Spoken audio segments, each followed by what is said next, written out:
나이 좀 들고부터 노래를 한 곡 하거나 말을 좀 길게 하면은 이게 머리가 휑해지더라고요. 그래서 혹시 서서 하다가 갑자기 주저앉고 싶을까봐 앉아서 하겠다 그랬습니다.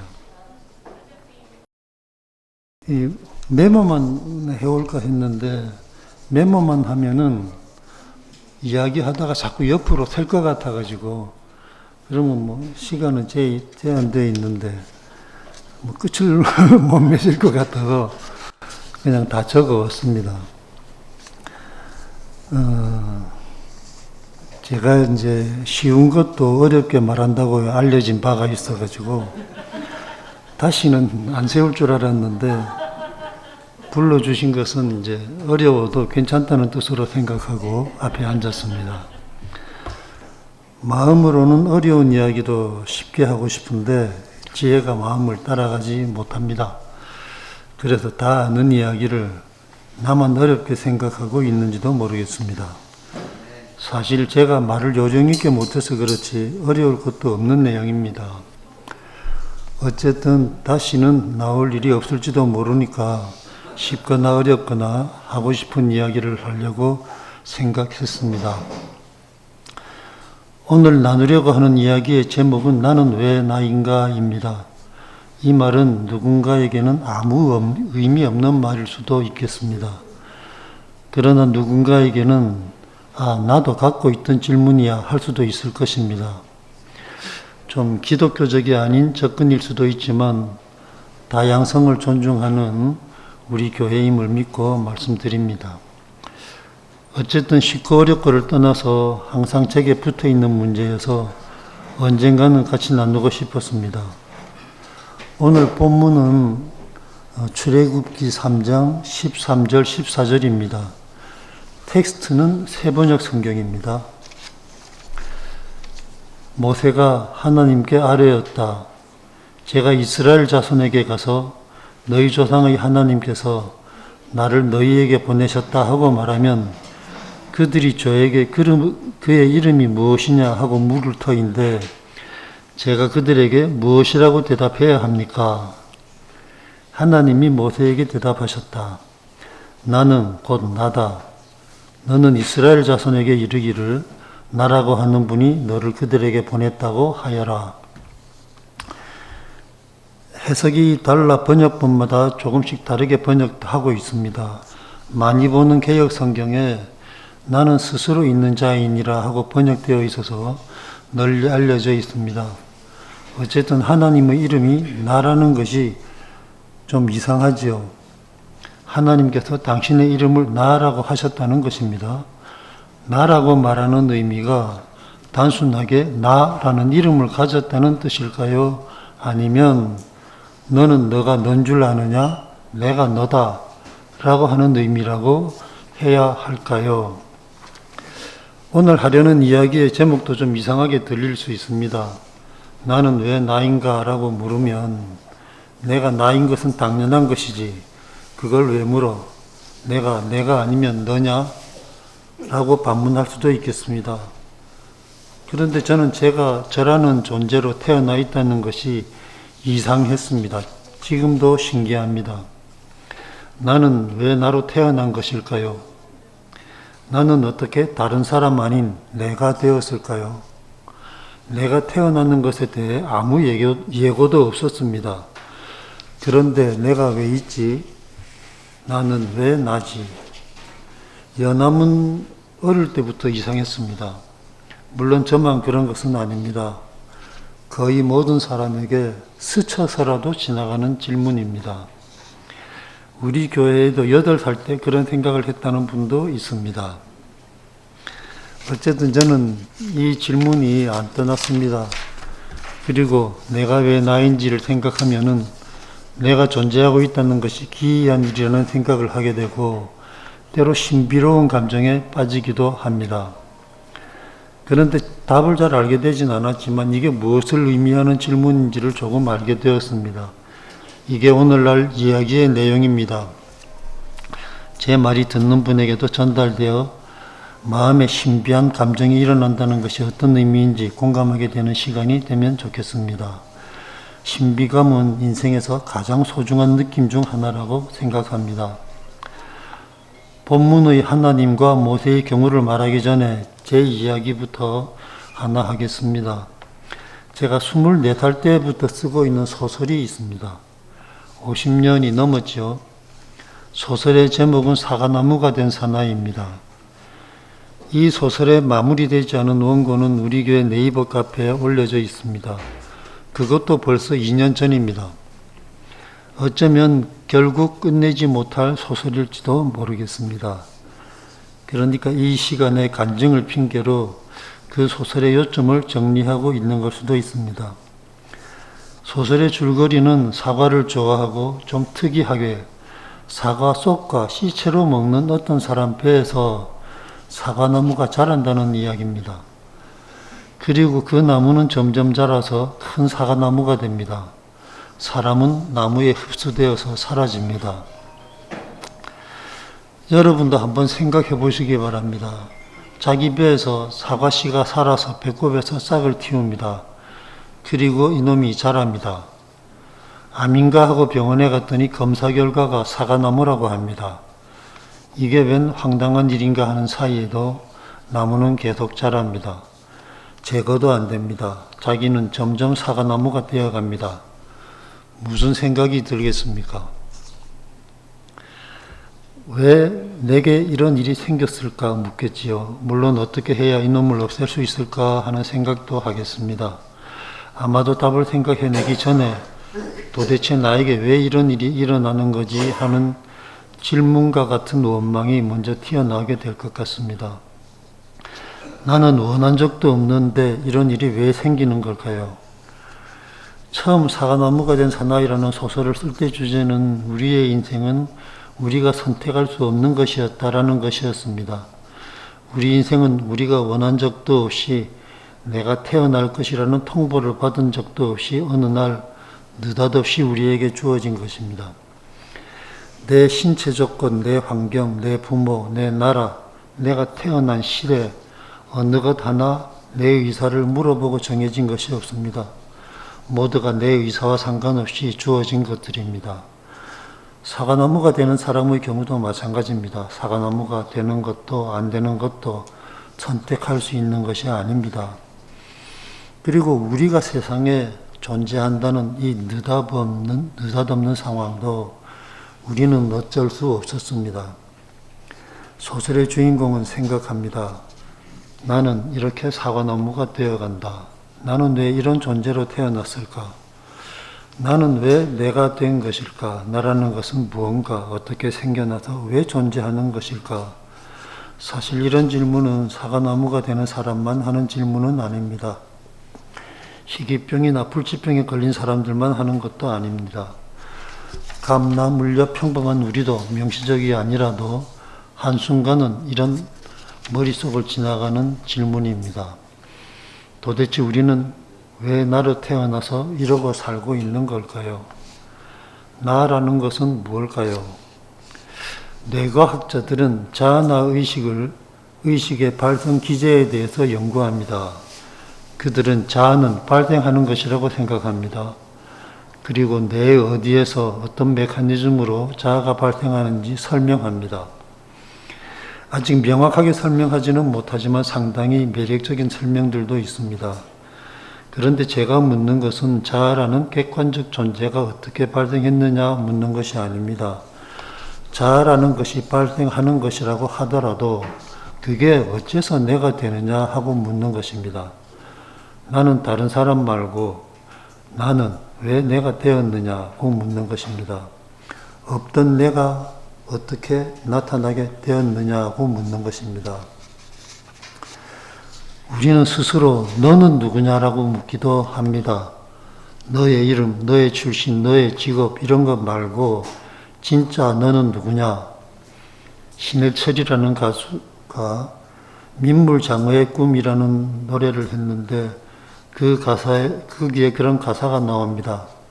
아무도 내게 말해주지 않는 정말로 내가 누군지 알기 위해 그런 가사가 있습니다. 이런 사람, 어린 사람도, 늙은 사람도, 똑똑한 사람도, 안 똑똑한 사람도 하는 질문입니다. 너는 누구냐라는 근원적 질문에 무슨 대답이 가능할까요?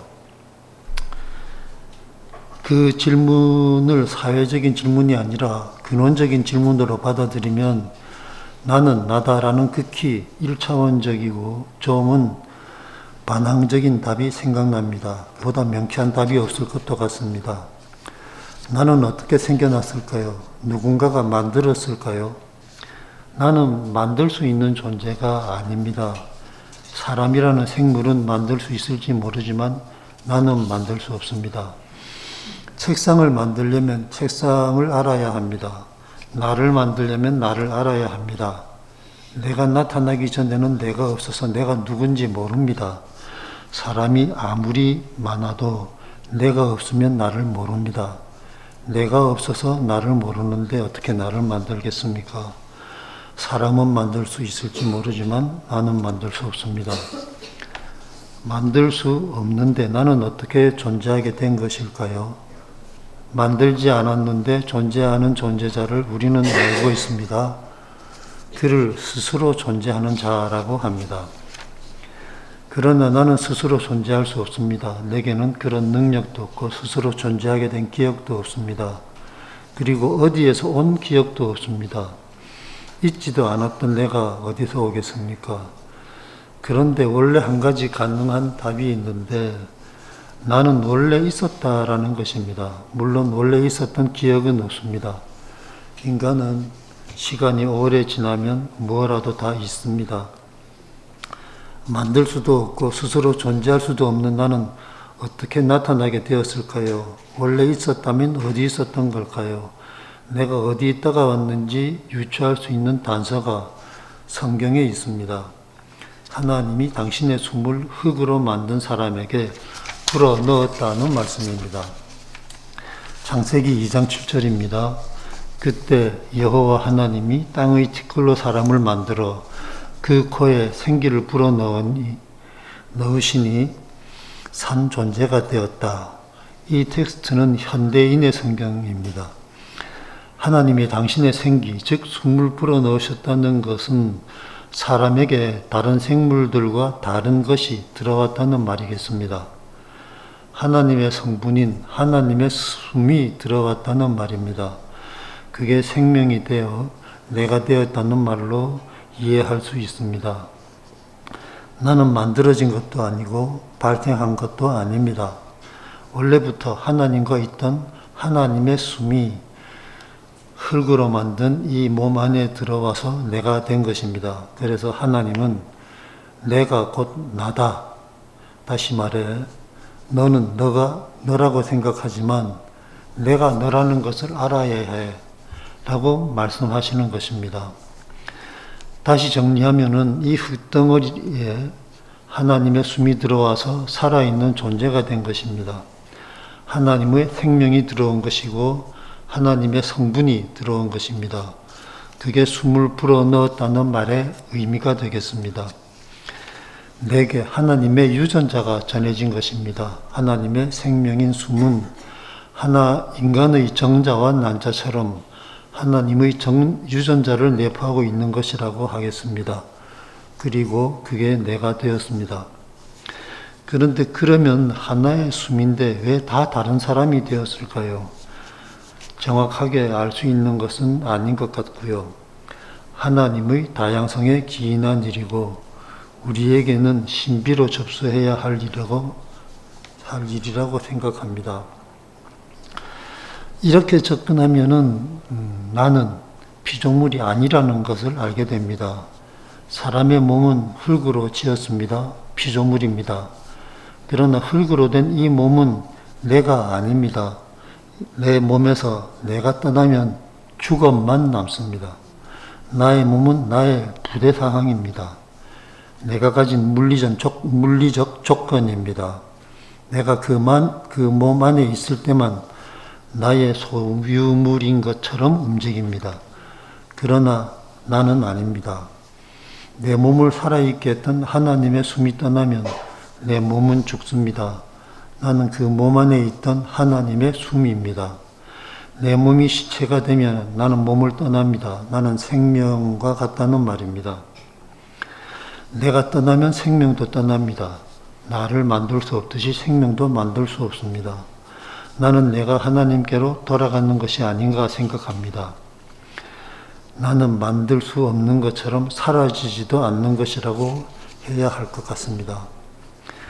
오늘 택한 본문 말씀은 내가 누구인지를 더 구체적으로 말해줍니다. 모세는 아기일 때 부모와 헤어져야 하는 기구한 운명으로 태어났습니다. 죽어야 하는 운명에서 용케 피해서 애굽의 공주에게 입양되었지만 자기 정체성이 불투명한 위치에 있게 됩니다. 공주의 아들로 자라지만 애굽인이 아니었고 유대인이라고 생각하고 동족에 접근했지만 거부당하면서 자기를 죽이려는 애굽 왕에게서 도망쳐야 했습니다. 그리고는 40세에서 80세까지 낯선 땅 미디안에서 양치기로 살게 됩니다. 애굽 공주의 아들로 자라면서 훌륭한 교육을 받았고 히브리 사람을 때리는 아랍 사람을 죽이고 샘을 탈취하려는 거친 목자들을 물리칠 정도로 신체도 강건했습니다. 동족에 대한 사랑까지 깊었던 탁월한 인물인 그가 졸지에 신분 낮은 양치기가 되었습니다. 40세 건장한 나이에서 힘 다 빠진 80세가 될 때까지 황량한 광야에서 양을 치며 모세는 무슨 생각을 하며 지냈을까요? 40대, 50대, 60대, 70대를 지나 80이 될 때까지 광야에서 10,000번도 넘게 해가 지는 것을 보고 10,000번도 넘게 해가 뜨는 것을 보았을 것입니다. 그러면서 지난 일들을 후회도 하고 내 생은 왜 이런지 한탄도 하고 때로는 어떤 사명감이 일어나서 이런저런 계획을 세웠을지도 모르겠습니다. 양이나 치는 것이 내 운명인가 회의도 들었겠지만 그는 여전히 양치기였을 뿐입니다. 나는 누군가 수도 없이 물었을 것 같습니다. 긴 세월 그렇게 시간을 보내며 내가 어떻게 살아왔는지, 내가 뭘 하고 싶었는지, 내가 누군지도 잊혀져 갔을 것 같습니다. 그러다가 80세, 자기 힘으로 할 수 있는 모든 일이 끝났을 때 떨기나무 불꽃 속에서 자기를 부르는 하나님을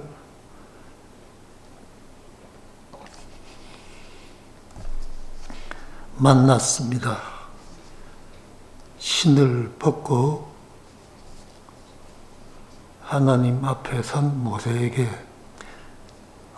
애굽으로 가서 이스라엘 백성을 데리고 나오라고 하십니다. 하나님이 주시는 사명을 다 듣고 모세는 하나님에게 이름을 여쭙습니다. 그때 하나님이 모세에게 대답하여 나는 곧 나다 라고 답하십니다. 하나님이 모세에게 당신이 나라고 대답하시는 것입니다. 모세가 앞에 있는데 하나님이 내가 모세다 라고 말씀하시는 것과 같습니다. 하나님이 모세인가요? 하나님의 이름이 좀 특이하긴 하지만 나라는 이름이신데 그것을 지나치게 확대 해석한 것일까요? 하나님이 나라는 말을 들은 모세는 자기가 누구인지 무엇을 할 사람인지 알게 된 것 같습니다. 하나님이 하려는 일이 자신의 일이라는 것을 알게 된 것입니다. 하나님의 나라는 이름을 듣고 자기의 정체성을 깨달은 것입니다. 자기가 자기의 온전한 주인이 아니고 자기의 참 주인이 있다는 것을 알게 된 것입니다. 자기와 하나님의 일체감을 느끼게 된 것이라고 하겠습니다. 모세는 누군지 몰랐던 자기 자신을 만난 것입니다. 자기의 참 정체를 알게 된 것이라고 하겠습니다. 모세에게서 더 이상 질문이 없어졌습니다. 모세가 말을 못한다거나 형 아론을 대동하게 된다든가 하는 일들은 정책적인 정체성과 관계없는 전략적 문답들입니다. 하나님을 만난다는 것은 자기의 정체성을 알게 되는 것입니다. 내가 누군지를 알게 되는 것이죠. 나는 곧 나다라는 하나님과 그를 대하는 모세의 이야기를 들으며 생각합니다. 내가 아니고 하나님이 날까? 달리 말하면 내가 나의 주인이 아니고 하나님이 나의 주인이라는 말이 되는데 그런가? 생각해보면 내가 나의 주인이라고 할 수 있을까 되묻게 되는 부분이 많습니다. 태어나기를 내 바람과 상관없이 태어나서 내 생각과 무관하게 생을 마감하게 됩니다. 손발이 내 마음대로 움직이는 것 같아도 한 걸음을 걷는데 약 200개의 근육이 움직여야 한다고 합니다. 거의 내가 모르는 근육들입니다. 내 생각과 상관없이 내 심장이 뛰고 폐가 움직여서 생명을 유지합니다. 원하지 않아도 나는 늙어갑니다. 정신적으로 내 의식보다 내 무의식이 더 나의 의사를 결정합니다.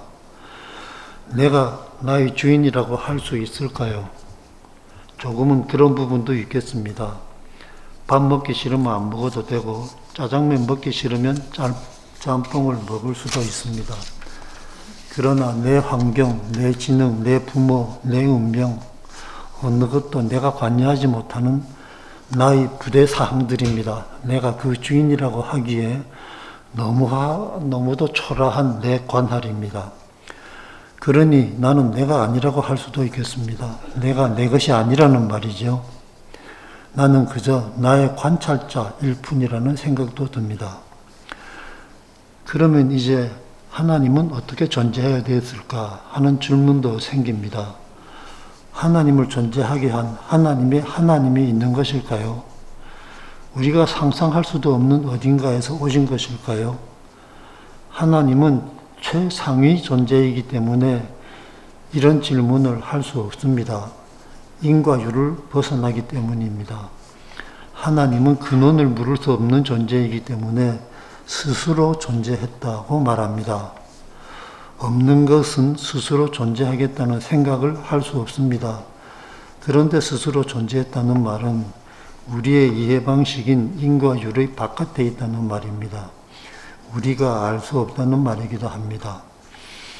인과율이란 굴뚝에 연기가 나면 불 때는 아궁이가 있어야 이해를 한다는 말입니다. 현상은 있는데 원인을 모르면 신비로 접수하여 남아있게 될 뿐입니다. 그러나 이런 생각은 할 수 있을 것 같습니다.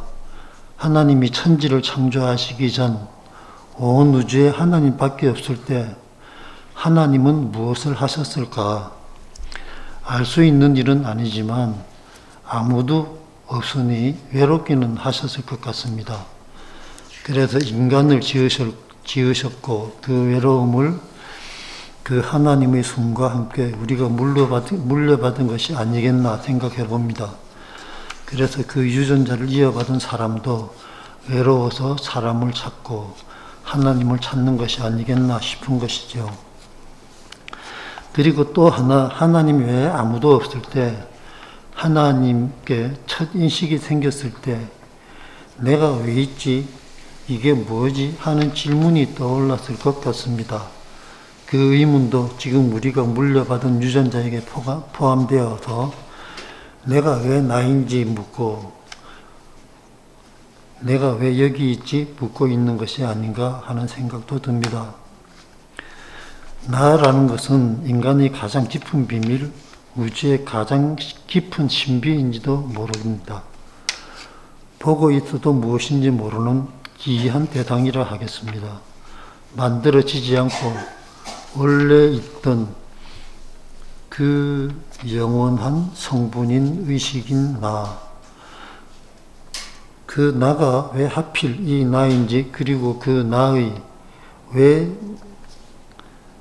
존재하는지를 묻는 영원한 질문인 나도 하나님도 신비롭게 생각할 사안인 것 같습니다. 나는 왜 나인지 도무지 알 수 없을 것 같은 이 신비감이 아마도 인간의 가치를 담보하는 것이 아닌가 싶습니다. 내가 있다는 것이 당연한 것이 아니라 기이한 사실이라는 것을 생각하면 하나님이라는 믿을 수 없는 기이한 존재도 인정할 수 있게 됩니다. 적어도 말도 안 되는 소리라고 부정하지는 못하게 됩니다. 하나님이 있다는 믿음을 망상이라고 말할 수 없게 된다는 말이 되겠습니다. 나는 왜 나인가? 이 질문은 근원을 찾아가는 질문입니다. 오래전에 방영된 뿌리라는 TV 드라마가 있었습니다. 쿤타 킨트라는 한 흑인의 가게에 대한 이야기입니다. 흑인인 자기가 어떻게 미국에 와서 살게 되었는지 자신의 근원인 조상을 찾아가는 작가 알렉스 헤일리의 여정이라고 할 수도 있습니다. 그리고 근원을 찾고 안식합니다. 사람은 자신의 근원을 찾기 원합니다. 인간이 근원을 찾는 것은 하나님이 심어 놓으신 코드라고 생각합니다. 당신을 찾도록, 그래서 당신을 만나도록 우리 인생에 이 질문을 심어 놓으신 것이라고 생각한다는 말입니다. 자신의 뿌리를 알지 못하는 사람은 바람에 흩날리는 낙엽과 같다. 뿌리라는 소설에 나오는 한 구절입니다. 예수님은 젊은 시절에도 자신의 뿌리를 찾는 여정이 포함되어 있었을 것이라고 생각합니다. 마침내 예수께서는 아버지를 찾았고 그분이 우리에게 가르치는 것은 우리가 하나님의 아들이라는 것이라 아닐까 생각하고 있습니다. 뇌를 아무리 뒤져도 나는 안 보입니다. 그렇다고 내가 없지 않습니다. 나는 있습니다. 내가 있는 것은 내가 직관적으로 아는 것입니다. 우주를 아무리 뒤져도 하나님은 안 보입니다. 그러나 내가 존재하는 것을 안다면 하나님이 없다고 할 수 없습니다. 나와 하나님은 존재 방식이 같기 때문입니다. 인간의 눈에 안 보이는 방식으로 물리적 계측기로 포착되지 않는 방식으로 나도 하나님도 존재합니다. 내가 있다는 것은 하나님이 있다는 증거이기도 합니다. 이런 나라는 기이한 존재가 있다는 것은 나의 근원되는 누군가가 있다는 표시라는 말입니다. 아들이 있다는 것은 아버지가 있다는 증거입니다. 내가 있다는 것은 나를 있게 하는 나보다 큰 존재가 있다는 증거가 되겠습니다. 나는 스스로 존재하는 자가 아니기 때문입니다.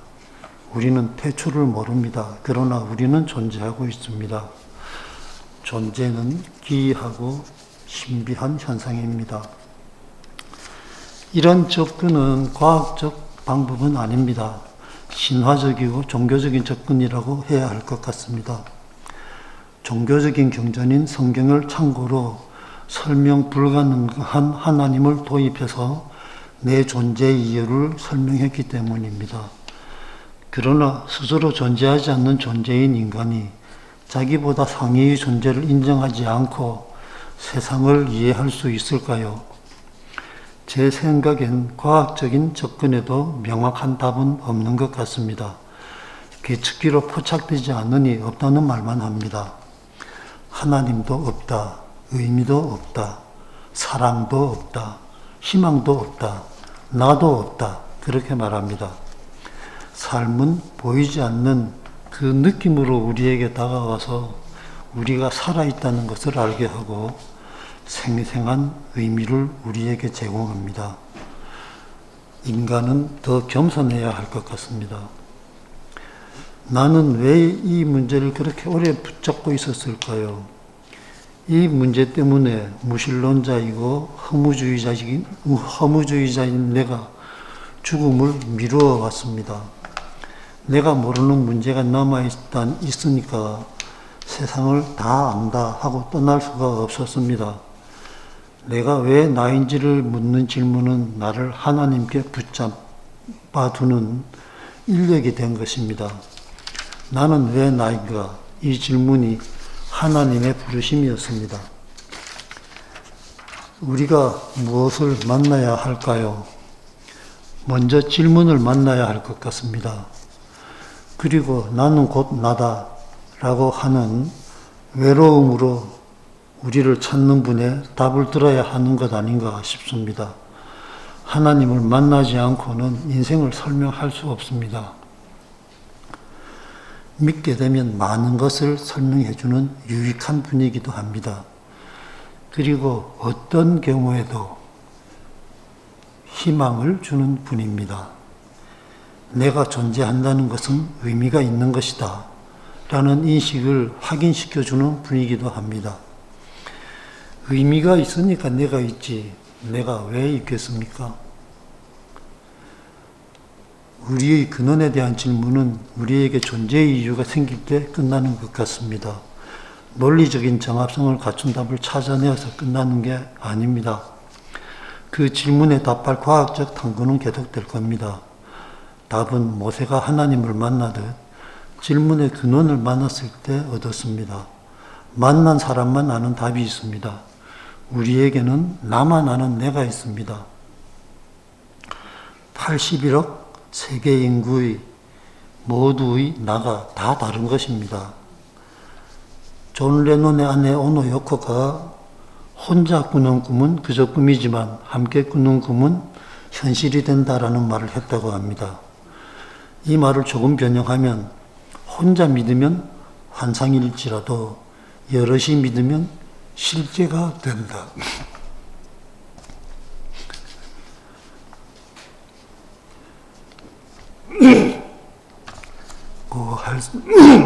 고 할 수 있겠습니다. 하나님이 환상이 아니려면 믿음의 동지가 있어야 하는 것입니다. 바울의 다메섹 도상에서의 경험도 아나니아라는 조력자가 없었고 교회가 등장하지 않았다면 한낱 환상에 지나지 않는 경험일 수도 있을 것입니다. 처음에 하나님은 나라는 개인에게 오시지만 때가 되면 혼자가 아닌 우리 안에 거처를 정하시고 우리의 실체인 교회를 통해 당신을 만나게 하십니다. 하나님을 만나는 것은 망상이 아니고 새로운 경험입니다. 우리가 같이 하나님을 믿는 삶 안에 있으면 하나님은 실제가 되어 우리를 만나시는 것으로 알게 됩니다. 우리의 만남 중에 하나님이 계십니다. 만남으로 정만 생기는 것이 아닙니다. 하나님 오실 자리도 생기는 것입니다. 혼자 하나님을 붙들고 있으면 신압으로 하나님도 사라져가는 것을 경험합니다. 만남이 있어야 하나님도 생기를 되찾으십니다. 며칠 전 스쿠터를 타고 가는데 앞에 한 늙은이가 초라한 모습으로 걸어가는 뒷모습을 봤습니다. 조금 더 가까이서 보니까 그 사람이 우리 아동센터에 같이 근무하는 사람인 것을 알게 됐습니다. 그 사람은 좋은 대학을 나왔고 좋은 직장에서 오래 근무했으며 지금 효성타운에 살고 있습니다. 나이는 70세입니다. 출근해서 낮 시간 같이 송영을 합니다. 아는 것도 많고 말도 잘하고 매일 수영을 하고 아이들이 안 보이면 뛰어가서 찾아올 정도로 건강합니다. 저하고 이런저런 이야기도 잘합니다. 한 번도 초라해 보인다는 생각을 해본 적이 없습니다. 그런데 모르는 사람으로 봤을 때는 그저 초라한 늙은이일 뿐입니다. 그런데 생각해보니 모르는 사람이 나를 보면 그 사람보다 더 늙고 더 초라해 보일 것 같습니다. 뿐 아니라 우리 대부분이 모르는 사람으로 곁을 지나간다면 그저 지나가는 늙은이가 아니면 중늙은이일 뿐입니다. 그러나 지나가는 사람이 교회 사람임을 알게 되면 갑자기 그 얼굴에 더 광채가 납니다. 다시 죽은 나사로가 살아 돌아온 것처럼 반갑기도 합니다. 이게 관계의 힘이라고 하겠습니다. 교회 안에서 삶의 일부라도 공유하는 사람과 아닌 사람의 차이가 되겠습니다. 혼자 있으면 사람은 아무것도 아닙니다. 사람과 같이 있어야 자기가 누군지 알게 되는 것입니다. 제게는 사람은 이렇게 사는 거야 하고 보여줄 수 있는 그런 따뜻한 공동체에서 살고 싶은 소망이 여전히 있습니다. 나이가 많다고 이제는 버려야 할 소망은 아닙니다. 오히려 인간의 조건을 생각하면 나이가 좀 들어야 그렇게 사는 것이 가능한 것이 아닌가 생각이 됩니다. 인간은 그런 것 같습니다. 자주 보면 친구고 안 보면 남입니다. 이전에 그렇게 가깝게 느껴졌던 이들이 신압으로 남이 되어버리고 마주치기가 민망한 사이가 되어갑니다. 그리고 여기 이렇게 얼굴을 보고 있는 우리들이 형제자매라고 이름하게 되었습니다. 새로운 혈육의 끈이 생겼다고 하겠습니다. 다시 말하면 새아버지가 나타난 것입니다. 우리 중에 among us라고 성경은 표현하는데 우리 가운데 하나님이 그 아버지로 거처를 정하셨다 표현할 수 있겠습니다. 한 가정의 아버지가 제일 원하는 것이 무엇일까요? 자기 자녀들이 사랑하며 사는 것입니다. 우리의 아버지 하나님도 그분의 소망도 그러할 것이라고 믿습니다. 기도하겠습니다.